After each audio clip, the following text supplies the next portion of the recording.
Jesu Kristu uyinkosi. Ngiyabingelela ubaba umpostoli nomama umpostoli egameni lenkosi ethu Jesu. Ngiyabingelela ekhaya lezwi, ngiyabingelela entabeni yendlu kaJehova unyakeni omusha 2025.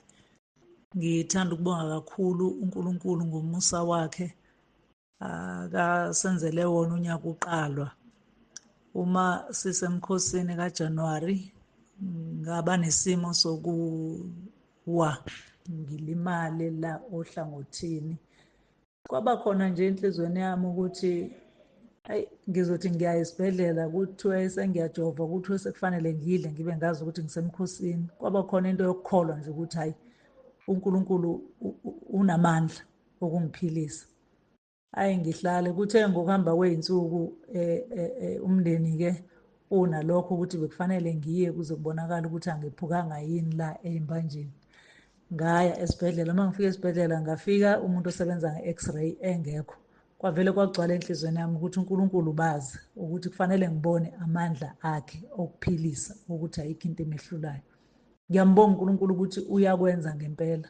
Sengiluleme ngohlobo olumangalisayo. Ngiyambonga kakhulu uNkulunkulu futhi osiphephisile esiphephweni ngohlobo olumangalisayo ngoLwesihlanu ngomhla ka-31. Kwathi uma sekunzima ngikhuleka ngilokhu ngithi uJesu Kristu uyinkosi, uJesu Kristu uyinkosi.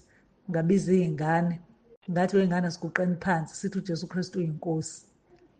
Lapho amafasitela sephohloke wonke, kodwa uNkulunkulu wasiphephisa ngoba kwabanye omakhelwane bekusuka irufu yonke yendlu, kodwa thina uNkulunkulu wasiphephisa ngendlela emangalisayo ngoba waba wodwa uthayela owasuka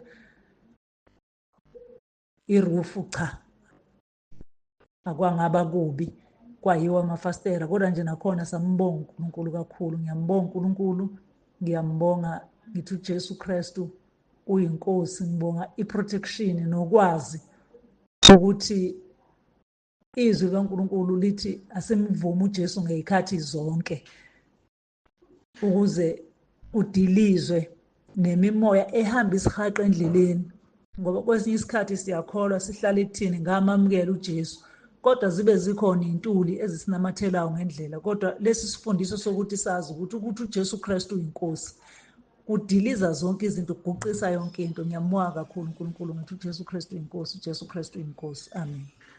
uJesu Kristu inkosi. Ndiyaxolisa tata kodilita besekweqe kakhulu.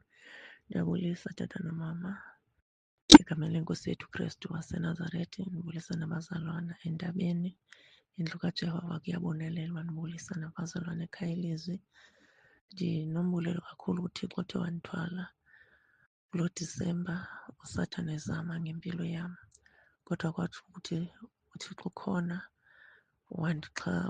wandenzela inceba kakhulu, wandipha amandla. Ndimbulela kakhulu uThixo nakumkhosini. uSathane zininzi izinto ebezama uzenza empilweni yam, kodwa khange aphumelele. Ndinombulelo omkhulu kulo mkhosi, kwenzeke imangaliso. Ndibone sendifumana i-call esuka kwinceko engekho nasekhaya ilizwi e-Eastern Cape. Yandifowunela ndicela undipha idatha ye-200. Ndambulela kakhulu, ndamdumisa uNkulunkulu wenza imangaliso. Phindile nasemva komkhosi ndafumana i-call komnye umzalwane osekhaya ilizwi, wathi ucela naye ukundipha u-200 we-airtime. Ndiyambonga uNkulunkulu imimangaliso asenzela yona. Kuphindile kwenzeka esinye isimanga, ndafumana i-call kwintombazana endingayazi, ibiseyisazi negama lam. Yathi ithunywe kum, ndathi ungubani, ayazi ifuna uzitsho, yathi kuthiwa ingazixeli. Yabe seyisitsho nokuthi uthe umntu angazitsho ukuba uthunywe ngubani. Again iphindile le ntombazana, yabe seyisithi kuthiwa mayizondinikeza ipasela. Ndathi ipasela yantoni? Yathi imali. Ndathi hayi inkosi, uThixo mna yandipha imali, andifuni imali yabantu endingabaziyo.